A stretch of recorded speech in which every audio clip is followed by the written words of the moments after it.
He displayed a distinct tendency to long-winded speeches when asked how he was. A student, you have to improve only. That's underlined word. जो underline word है ना, उसी को improve करना है। और याद रहे लॉन्ग विंडेड है। अब लॉन्ग विंडेड का मतलब क्या है, उसी को 4 ऑप्शंस यहाँ दिया हुआ है। बोरिंग, रेपिटिटिव, सर्कमलोकेटरी और hyperbolic. Students, I would like to tell you कि वहाँ लॉन्ग विंडेड स्पीचेज है। लॉन्ग विंडेड स्पीचेज का मतलब होता है हाइपरबोलिक। और अगर मैं हाइपरबोलिक की बात करूं तो आपका आंसर आ जाता है बाबू D. Okay, he played a distinct tendency to long winded speeches when asked how he was. Long winded that means hyperbolic. So your answers will be D. The data is misleading. Misleading को improve करना है। Illusory, deceptive, misplaced और मिसनफ। The data is misleading, क्या ये इलूसरी है, क्या ये डिसेप्टिव है, क्या ये मिसप्लेस्ड है या मिसिंग है।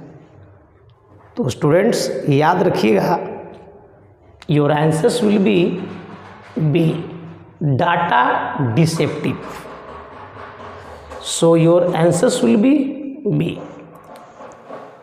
Many educationists think that the classroom instructions should be made more vigorous. Serious, brisk, aggressive, no, active. Vigorous, that word stands for this word, active. So answer will be D. Okay.